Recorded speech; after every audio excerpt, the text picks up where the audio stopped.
motility, right? Instead, they're there so they can do the opposite. You bet.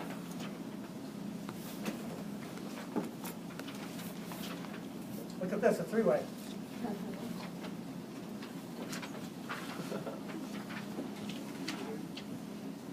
So what's happening here is these structures are used so that genetic material can be passed around. And that will become important a little bit later. Other things that are found on the outside. For instance, here we have a slime layer or a capsule. These will not only allow the organism to be able to stick to things, but sometimes it's a little bit more difficult to kill these organisms because of the slime layer or a capsule. A lot of times this capsule is made out of wax or a paraben substance. Examples of organisms that have a capsule, there are some organisms that stick to your teeth that have a capsule. And if they stick to the teeth long enough, they all join together and form what? Plaque or tartar, right? And what do the gums do? They don't want to be touching plaque or tartar, do they? What do? They recede. Then the tartar gets bigger, then they recede, the tartar gets bigger, until finally what happens? Gingivitis. Teeth fall.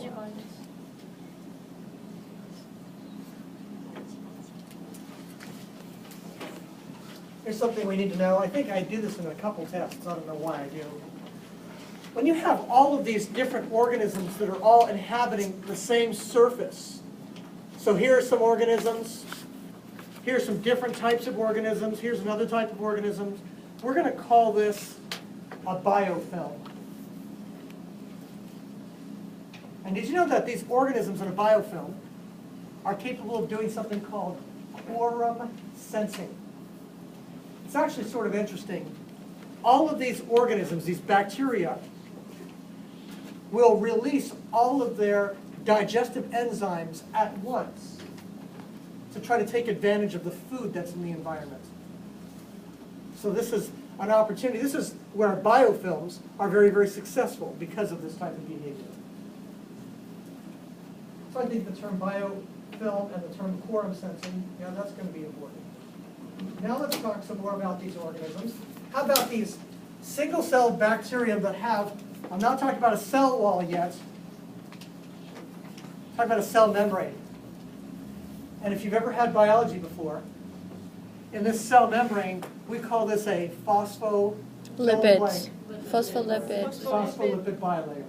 And the best way, you can see that the tails are afraid of water, and the heads are hydrophilic. Yeah, and you can see they orient themselves this way. And to also discuss the way that this membrane behaves is if we were to take a swimming pool with water in it and fill the swimming pool, the surface of the swimming pool with little styrofoam balls that float. You could swim through that swimming pool, through those little styrofoam balls, because this is a pretty fluid membrane, and there are things floating in it. So this is not a cell wall, this is a cell membrane. So we start with the cell membrane, these organisms. Now we're going to move inward and talk about a cell wall.